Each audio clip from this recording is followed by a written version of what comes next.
प्रभात वंदन। मैं डॉक्टर ज्योत्सना राजकीय संस्कृत महाविद्यालय पटना की अध्यापिका हूँ और आज मैं YouTube चैनल पर उपनिषद के महत्व लेकर उपस्थित हूँ।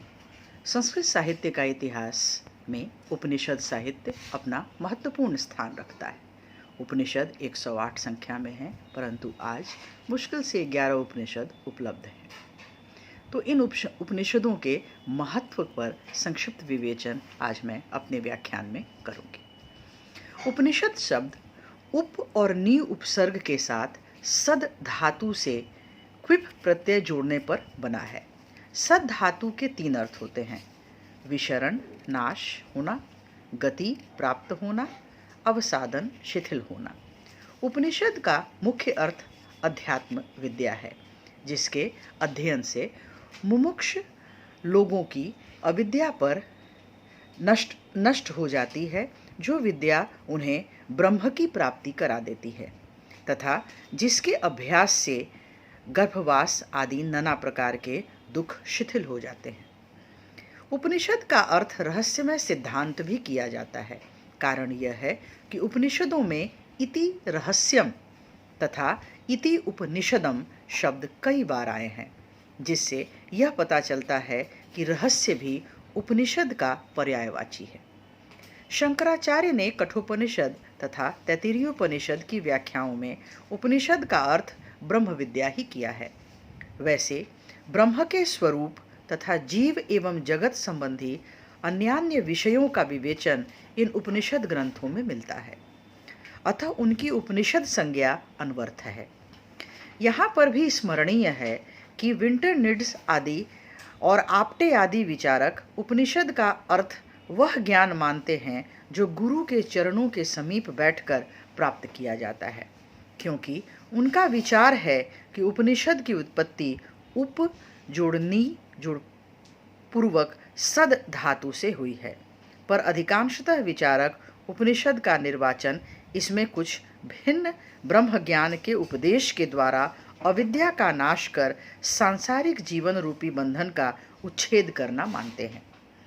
इसी प्रकार वैदिक साहित्य में उपनिषदों का स्थान सबसे अंत में होते हुए भी और इन्हें वेदांत कहे जाने पर भी उपनिषदों का अपना एक निजी महत्व है तथा डॉक्टर रामजी उपाध्याय का तो यहाँ तक कहना है कि संस्कृत काव्य की उत्पत्ति में उपनिषदों का विशेष महत्व है।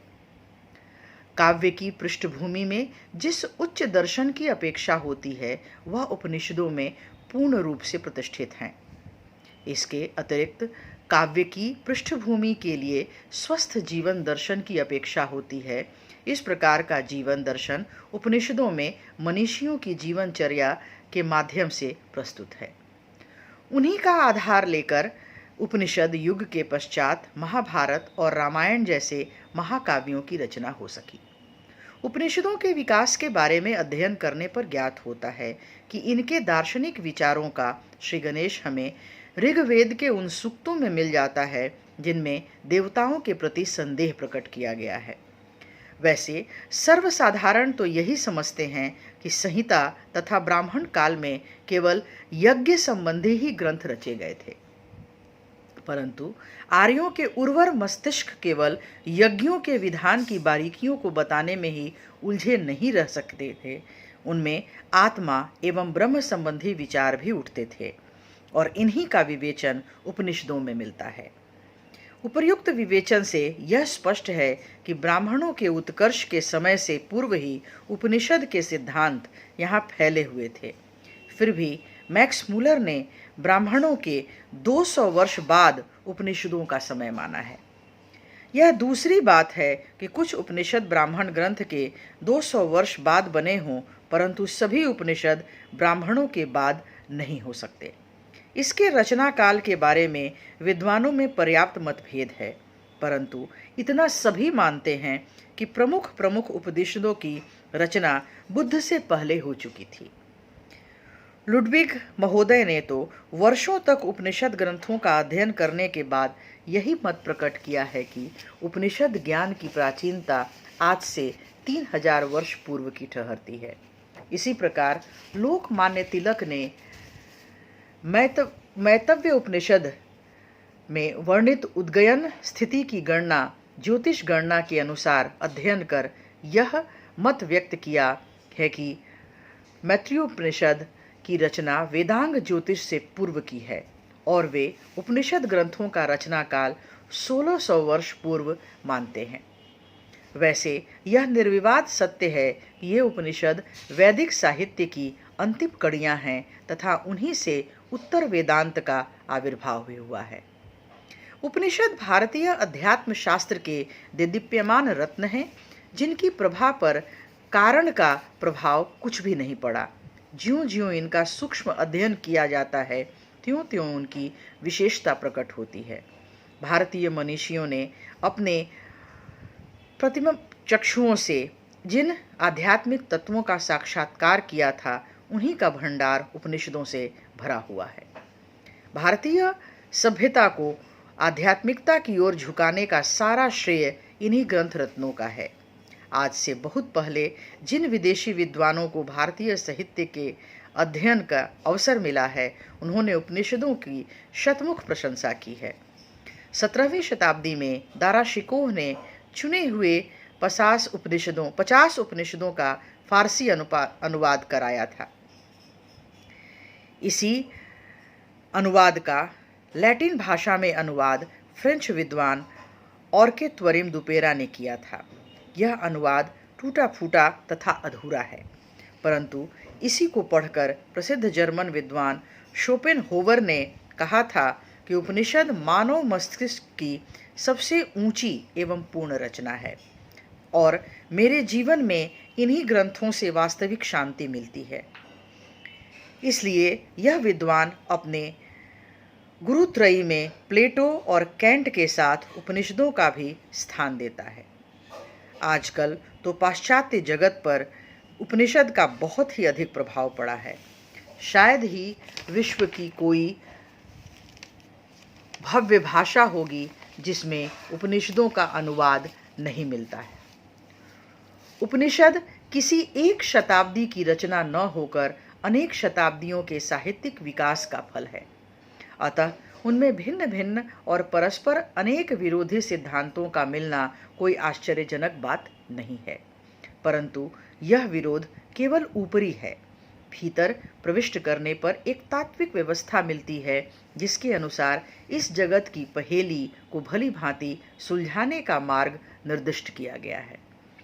उपनिषद के अध्यात्मवेत्ता ऋषियों ने इस नानात्मक तथा सदा परिवर्तनशील जगत के मूल में विद्यमान रहने वाले शाश्वत पदार्थ को ढूंढ निकाला है। इस तत्व का नाम ब्रह्म है। जीवात्मा एवं ब्रह्म के स्वरूप में किसी प्रकार भेद नहीं है। इस अभेद के ऊपर उपनिषदों ने खुलकर जोर दिया है।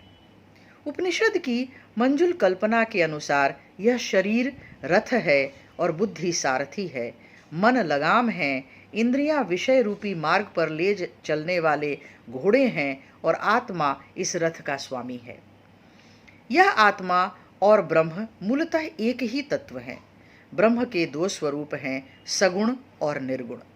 सगुण रूप में वह इस जगत को उत्पन्न करता है, स्थिति काल में इसका भरण पोषण करता है और प्रलय में अपने में लीन कर लेता है। निर्गुण रूप ही उसका श्रेष्ठ रूप है।